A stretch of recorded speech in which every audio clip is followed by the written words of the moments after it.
नमस्कार, आप देख रहे हैं सिटी तहलका और मैं आपके साथ वंदना कादियान। तो चलिए शुरुआत करते हैं दिन भर की मुख्य गतिविधियों के साथ। रेमडेसिविर इंजेक्शन की कालाबाजारी करने के मामले में पकड़े गए तीनों आरोपियों को न्यायालय में किया गया पेश। तीनों आरोपियों को लिया गया 4 दिन के पुलिस रिमांड पर। वाहन चोरी करने के मामले में 7 वर्षों से फरार चल रहे उद्घोषित आरोपी संजय निवासी हाली कॉलोनी पानीपत को किशनपुरा चौकी पुलिस ने किया गिरफ्तार। डीसी धर्मेंद्र सिंह ने किया रिफाइनरी के पास बनने वाले 500 बेड के अस्थायी अस्पताल का निरीक्षण। आज से काम हुआ शुरू।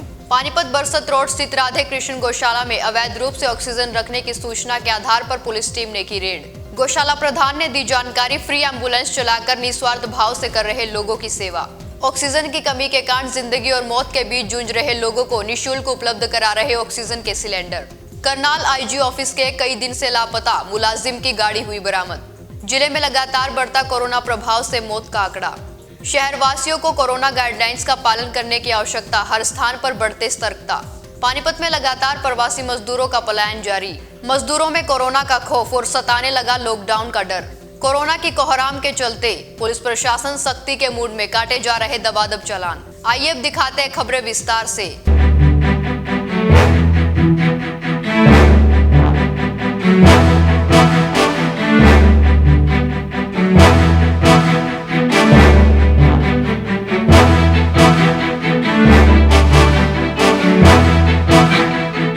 एक तरफ जहां कोरोना संक्रमण के बढ़ने के साथ साथ ऑक्सीजन की किल्लत भी बढ़ती जा रही है, तो वहीं दूसरी ओर पानीपत बरसत रोड स्थित राधा कृष्ण गौशाला में अवैध रूप से ऑक्सीजन रखने की सूचना के आधार पर पुलिस टीम द्वारा रेड की गई, जिससे गौशाला में हड़बड़ी मच गई। गौशाला में रखे ऑक्सीजन सिलेंडरों की जाँच की गई। इसी दौरान जब गौशाला के प्रधान से बातचीत की गई तो उन्होंने बताया कि जिस तरह से महामारी अत्यधिक गंभीर रूप धारण करती जा रही है, जिससे लोगों को ऑक्सीजन की कमी हो रही है, इसी कमी को पूरा करने के लिए उन्होंने फ्री एम्बुलेंस चलाई, ताकि जो लोग जिंदगी और मौत के बीच जूझ रहे हैं उन्हें ऑक्सीजन की कमी के कारण जान न गंवानी पड़े। एम्बुलेंस के माध्यम से वह हर क्षेत्र से अनजान मरीजों को पानीपत लेकर आए और अलग अलग अस्पतालों में भर्ती कराया। यहाँ तक कि दिल्ली के मरीजों को भी पानीपत लाया गया, जिनका उनके पास पूरा रिकॉर्ड है। उन्होंने बताया कि वह निस्वार्थ भाव से यह सेवा कर रहे हैं, जिसमें उनका कोई स्वार्थ नहीं है।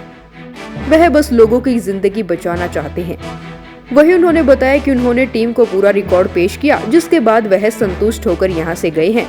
हमारे 10-12 दिन से जब से कोविड का प्रकोप चला है, हमने एक नई एम्बुलेंस ली थी, जिसमें फ्री एम्बुलेंस सेवा चला रहे हैं, जिसके अंदर हम किसी से भी एक पैसा नहीं लेते, ना ऑक्सीजन का ना किसी चीज़ का। दिल्ली से भी हम कई अननोन लोगों को लेकर आए, जिनका हमें आता पता नहीं है, जो मूर्त थे, कई थे जिनके पास ऑक्सीजन खत्म हो गई थी। हम अपनी एम्बुलेंस के द्वारा उनको विभिन्न अस्पतालों में एडमिट कराया है। हमारे पास सारा उस चीज़ का रिकॉर्ड है, किन किन हॉस्पिटल से बात हुई है, किन किन डॉक्टरों से हुई है।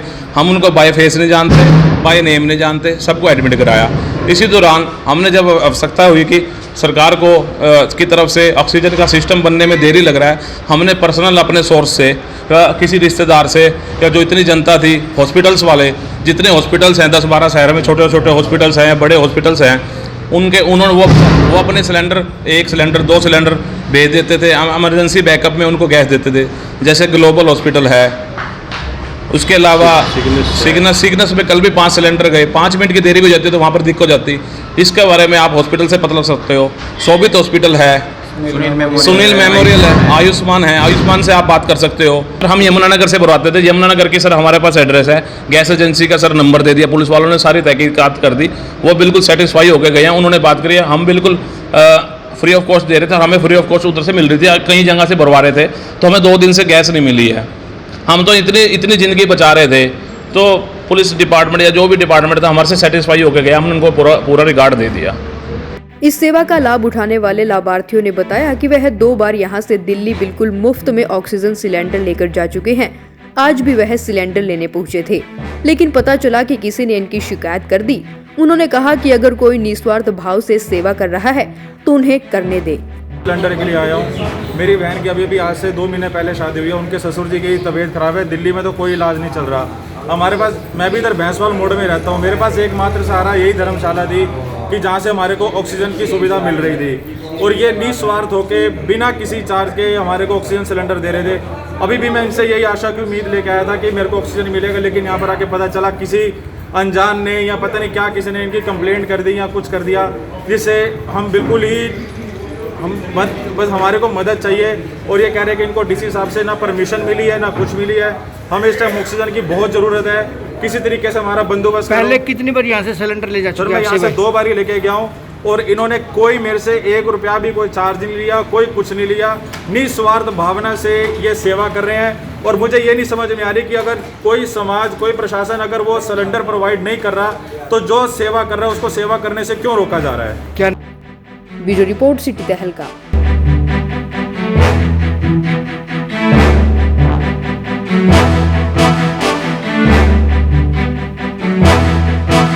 हर तरफ कोरोना के चलते ऑक्सीजन की कमी के कारण हालात बिगड़ते जा रहे हैं।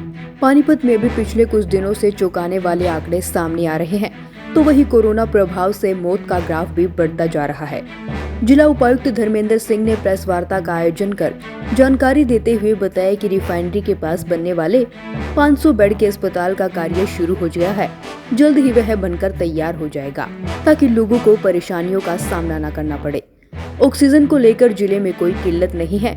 सरकार की ओर से जो कोटा ऑक्सीजन का मिला है वह सभी अस्पतालों में उनकी जरूरत के अनुसार वितरित किया जा रहा है। हाँ, सुबह आए थे, जैसे ही हमारा दिल्ली से जिस कंपनी को दिया गया ये काम, वो अपना सामान लेके आए थे। कल मैं खुद गया था और वहाँ पे जिनकी ज़मीन है वो भी एग्रीड थे, उन्होंने बड़ा अच्छा वेलकम किया था।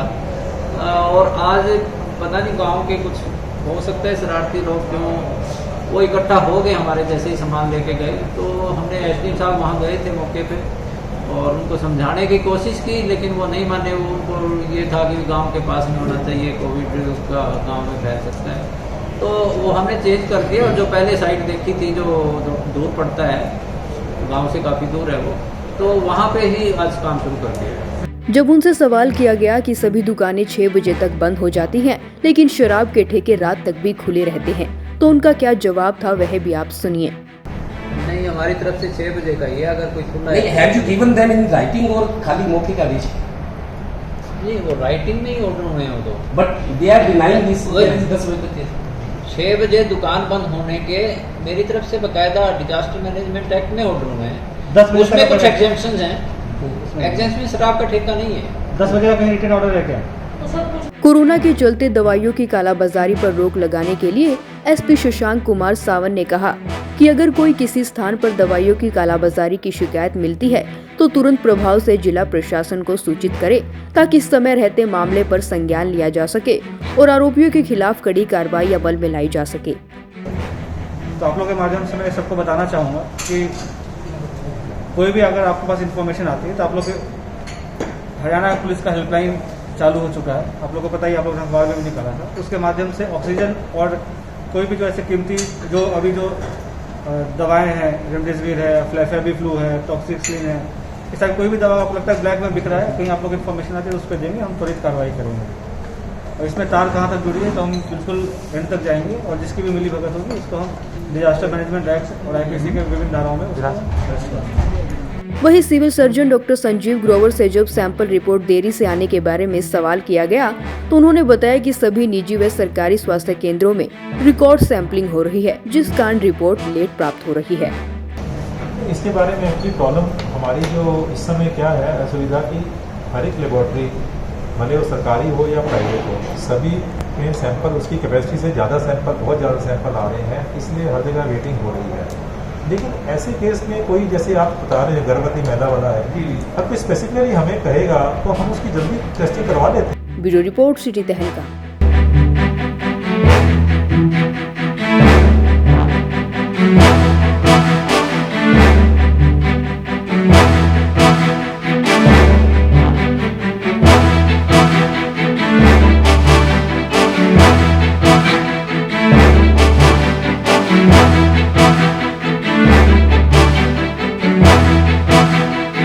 पानीपत में लगातार प्रवासी मजदूरों का पलायन जारी है। मजदूरों में कोरोना का खौफ व लॉकडाउन का डर सताने लगा है, जिसके चलते अब सड़कों पर बगैर परमिशन व रूट के बसों के निजी बस संचालकों का काला कारोबार जारी है।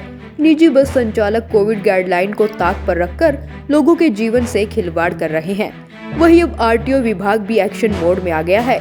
आरटीओ विभाग ने 1 महीने में ओवरलोडिंग व बगैर परमिशन बसों पर कार्रवाई कर 1 करोड़ का जुर्माना वसूल किया है। दिन भर में लगातार जो गाड़ी हमें चलती मिलती है, जो जिनके पास वैलिड परमिट नहीं होता, स्टेज कैरिज परमिट जिनके पास नहीं होता, उस बस को हम बंद कर देते हैं। अगर टूरिस्ट हैं, टूरिस्ट लेके जा रहे हैं, टूरिस्ट परमिट है, नो इशू। अगर वो सवारी उठाएंगे उसके लिए स्टेज कैरिज परमिट की आवश्यकता होती है। अगर इनके पास स्टेज कैरिज परमिट नहीं है तो उस बस को हम बंद कर देते हैं। जो अदर स्टेट नंबर होती है बस, अदर स्टेट की बस है, उसमें मिनिमम फ़ाइन 50,000 रुपये होता है। अगर अपनी स्टेट का रजिस्टर्ड नंबर है तो 20,000 रुपये होता है।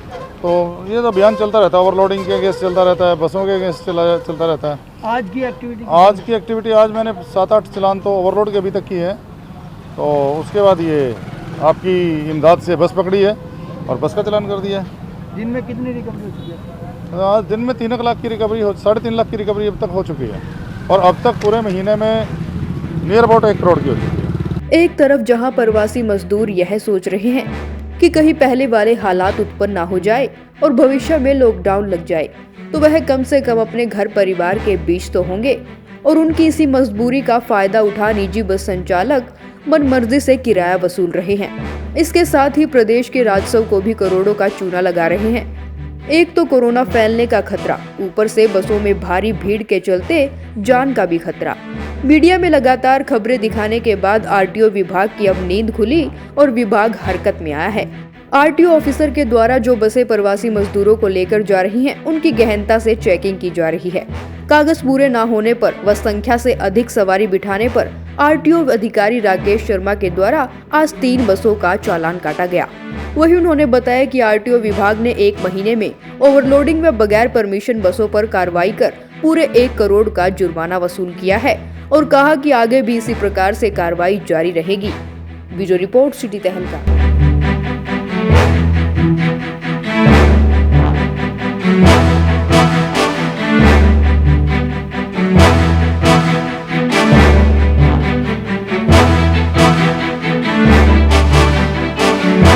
रेमडेसिविर इंजेक्शन की कालाबाजारी करने वाले चढ़े हाथ थे।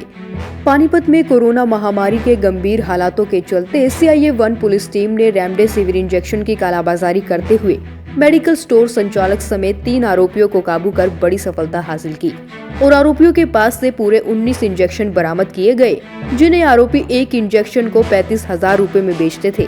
आपको बता दें कि आरोपी सेक्टर 18 में गवर्नमेंट कॉलेज के पास अपनी कार में बैठकर ग्राहक का इंतजार कर रहे थे, जिस दौरान पुलिस ने तीनों आरोपितों को काबू किया।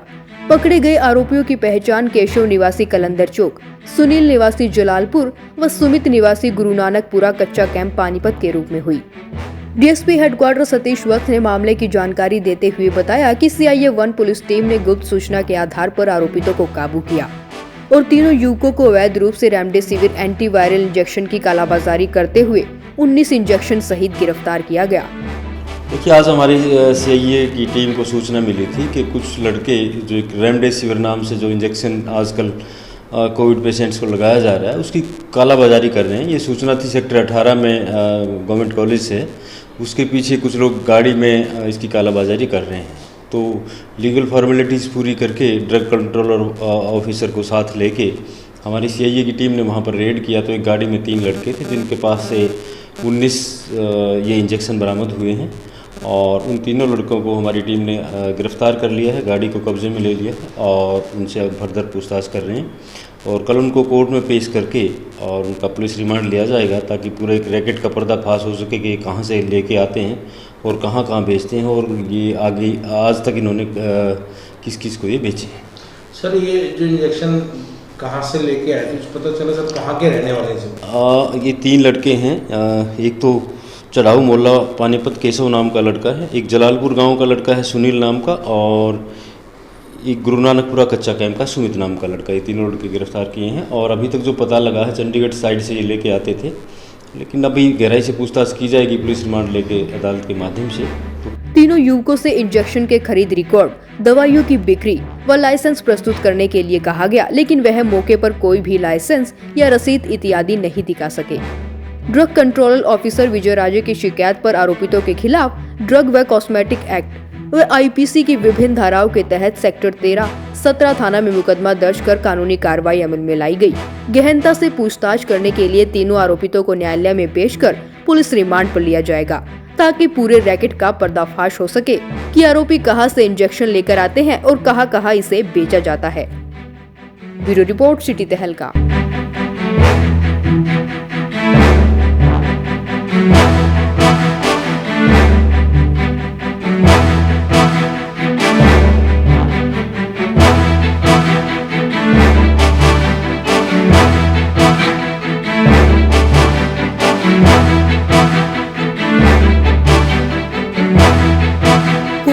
कोहराम मचा दिया है, जिसके चलते पुलिस प्रशासन भी अब सख्ती के मूड में है। प्रदेश सरकार के अनुसार शाम 6 बजे दुकानें बंद करने के निर्देश जारी किए गए हैं और इसी के चलते संभाल का पुलिस शाम के 6 बजते ही मुख्य मार्गों का जायजा लेना शुरू कर देती है, ताकि कोई दुकानदार दुकान न खोलकर बैठा हो। अगर कोई मिलता भी है तो पुलिस कार्रवाई करती है, लेकिन उससे पहले उसे समझाने का प्रयास किया जाता है कि महामारी के चलते अपने स्वास्थ्य के साथ खिलवाड़ न करें। वहीं दूसरी ओर बिना मास्क के घूमने वालों के भी दबादब चालान किए जा रहे हैं, जो कि इंचार्ज हरिराम ने जानकारी देते हुए बताया कि सभी लोग कोरोना के खिलाफ जागरूक होने लगे हैं और अपने परिवार की सुरक्षा के लिए 6 बजते ही दुकानों को बंद कर देते हैं। अगर कोई शरारती तत्व ऐसा नहीं करता तो उस पर सख्त कार्रवाई की जाती है, चालान किया जाता है, लेकिन उससे पहले उसे भाईचारे की भावनाएं से समझाया जाता है। ये हिदायत की हमें तो आम आदमी बचाव में अपने मास्क लगाएगा। हमने पहले शुरू से हम समझा रहे हैं कि मास्क लगाओ और डिस्टेंस रखो, बाज़ार को बंद करो, अपने घरों में रहो, सब कोई कर रहे हैं बीमारी से बचाव के लिए। और फिर भी कोई नहीं मानता तो उसका हम चालान भी कर रहे हैं। बाज़ार पूर्णतः बंद करवाने में क्या अहम भूमिका है पुलिस की? भाई हम प्यार से समझा रहे हैं और तकरीबन बाज़ार अब समझदार हो गया, आदमी 6 बजे बंद कर लेते हैं, सुबह 5 बजे तक बंद ही रहता है। मान लिया जो नहीं करता तो उसके खिलाफ हम चालान करते हैं, उसका कार्रवाई करते हैं। लेकिन दुकानें और शराब के ठेके तक भी पूर्णतः बंद दिखाई दे रहे हैं, जिसके चलते अंदाजा लगाया जा सकता है कि लोग अब अपने स्वास्थ्य को लेकर सतर्क नजर आ रहे हैं, जो समय रहते होना बेहद ही जरूरी है। संभाल का सिटी तहलका के लिए रतनलाल की रिपोर्ट। आज के इस बुलेटिन में बस इतना ही। अगले बुलेटिन में फिर मिलेंगे कुछ और नई खबरों के साथ। तब तक के लिए जुड़े रहे सिटी तहलका सच के साथ। नमस्कार।